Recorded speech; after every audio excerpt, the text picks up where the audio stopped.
Hyacinth macaw. With a wingspan of 1 meter, it's the largest flying parrot in the world. Its beak is so strong that it can easily crack even the hardest of shells. Although the birds put a lot of effort into opening nuts and seeds, they don't consume all of them. Instead, they drop undamaged seeds throughout the landscape. Wasting food doesn't make much sense, especially in the wild, which raises the question, are there any practical benefits to sloppy eating? The Pantanal is the Earth's largest tropical wetland, and a stronghold for a rare bird, the hyacinth macaw. The parrot has bright yellow skin circles around its eyes and a distinctive yellow patch at the base of its massive black beak. With its beautiful blue feathers, it's a truly stunning bird. So stunning that the illegal parrot trade in the 80s and 90s nearly brought the species to the brink of extinction. Hyacinth macaws pair for life and are in constant vocal or physical contact with one another. The highly sociable birds take time to groom each other daily to strengthen their bond. Most couples build their nest in a taruma tree. This one is 40 years old and has witnessed many droughts and floods. The parrots are so large, they need a tree of this size to nest in, but big trees are rare, just like the hyacinth macaws.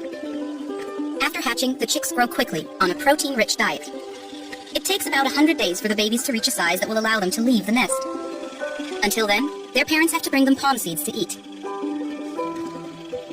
Adult hyacinth macaws have powerful jaw muscles, and their beaks are so strong they can easily open the fruit of local palm species. Even cracking a coconut isn't too arduous. But half the food they handle ends up on the forest floor. A recent study has revealed why they behave this way. They're helping to spread the seeds of a total of 18 plant species in Bolivia and Brazil. Rather than wasting food, the parrots are working as the gardeners of the rainforest. An international team of researchers carried out dozens of expeditions. They recorded 1,722 seed dispersal events and observed the macaws flying with nuts for up to 1.6 kilometers. The results of the study were clear. These macaws function as a rapid and highly mobile long-distance airmail service for palm seeds. And the birds are pretty creative in their dispersal process.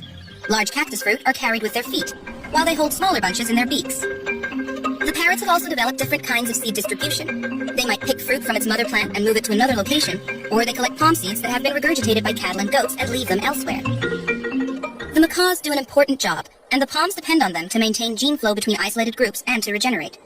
But agriculture, cattle ranching, and livestock grazing are causing a decrease of palm trees, with negative consequences for the hyacinth macaw's food source, their palm seed distribution service, and even their habitat. Hyacinth macaws are literally seeing their natural habitat converted to farmland, leaving them less and less space. But there are conservation efforts fighting for these bright blue forest gardeners. One of them is the Hyacinth Macaw Project, which has more than tripled the number of parrots in the area it monitors. This has significantly reduced the pressures on the endangered macaw. And this conservation work is more important than ever because the